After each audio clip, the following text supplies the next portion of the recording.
Fortnite OG is finally back with the release of Reload. So that is the reason why I've decided to make a perfect setting video for like returning players, OG players, and pretty much anybody. And also I will be explaining the settings if you don't know what they are. Along with this, these settings are perfect for rank. So this is way before the settings. My game looks really bad and like, I'm only getting like 30 FPS. So don't use these settings. These settings will just hinder your performance. So first you have to play on full screen mode, it overall gives you way better FPS. And then VSync should be off, and then your frame limit should be 1 hour above your monitor's refresh rate. So for example, you have like a 240Hz monitor, it should be on 360 FPS. So I'll keep my game on 240 FPS.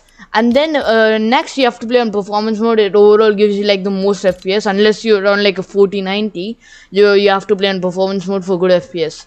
And then here in graphics, you can keep your brightness in 150, and then keep your colorblind mode to tighten up, and keep the colorblind strength to 7. So as like instantly when we come out, our game looks way better, and you can just tell by looking at it. And now to remove the pixelation, you have to bring back the 3D resolution up to like 100. So as you guys can see, our game looks way better overall. Some people like to keep it on 90 for like the extra performance boost. Like if you keep it on 90, you might get it like an extra like 5 FPS. But I personally like to keep it on 100 because like it's not like too major to like decrease the quality of the game. And then view distance and textures both of them can be on medium, but I personally like to keep my view distance on near and my textures on medium. And meshes should be low, because like high meshes give you like lower FPS, and like it's not really a major difference. It only changes the builds. So that's it for the video setting. So in the sound tab, most of these don't really matter, but like there are a few settings which actually matter, which is the sound quality. It should be kept on high. Like it does like decrease your FPS by like a small margin, but it is worth it. You can hear people from way further. And then 3D headphones should be on. Background audio should be all sound, so you can like hear what's happening even if you're not like on Fortnite.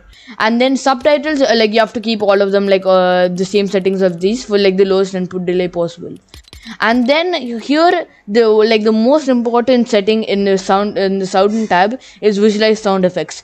You have to keep them on. Like it's so important. Like it allows you to like fight easier. It's basically in-game wall hacks, so like you have to use them.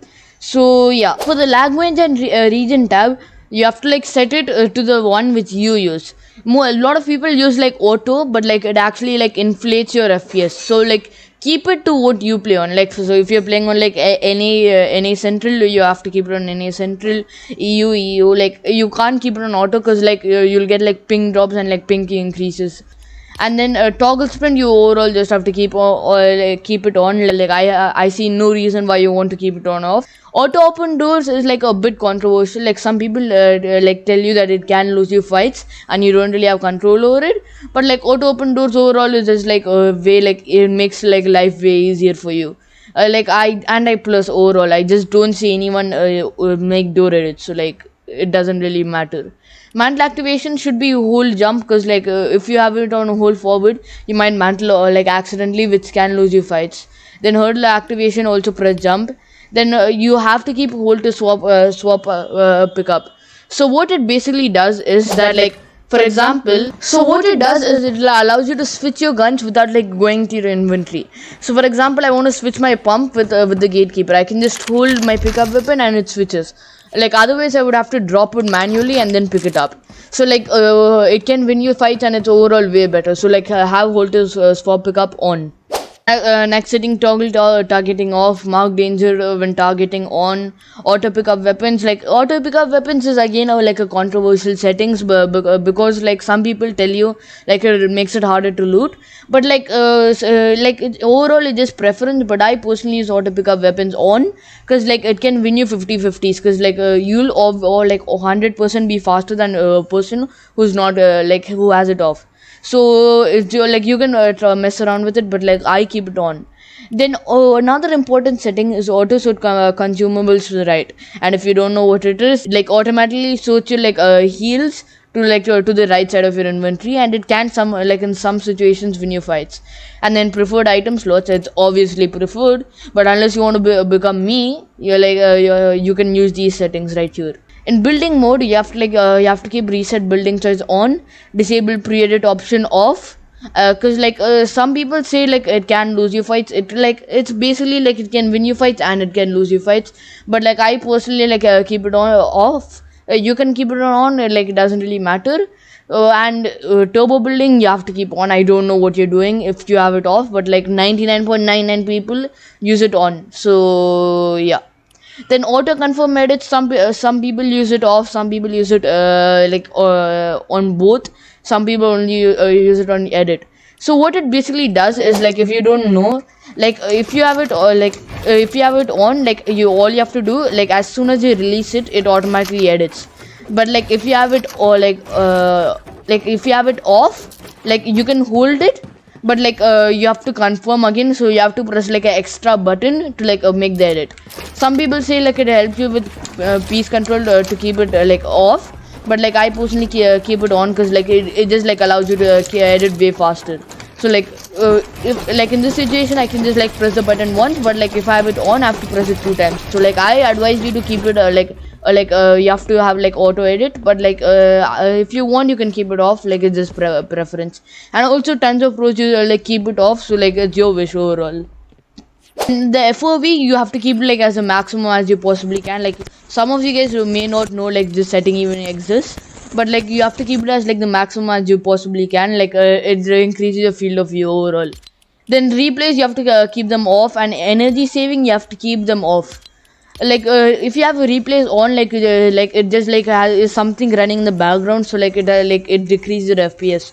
Unless you want to watch review, I don't see a reason why you want to keep replays on. And then energy saving, if you keep on, again it decreases your FPS, so it's basically pretty bad.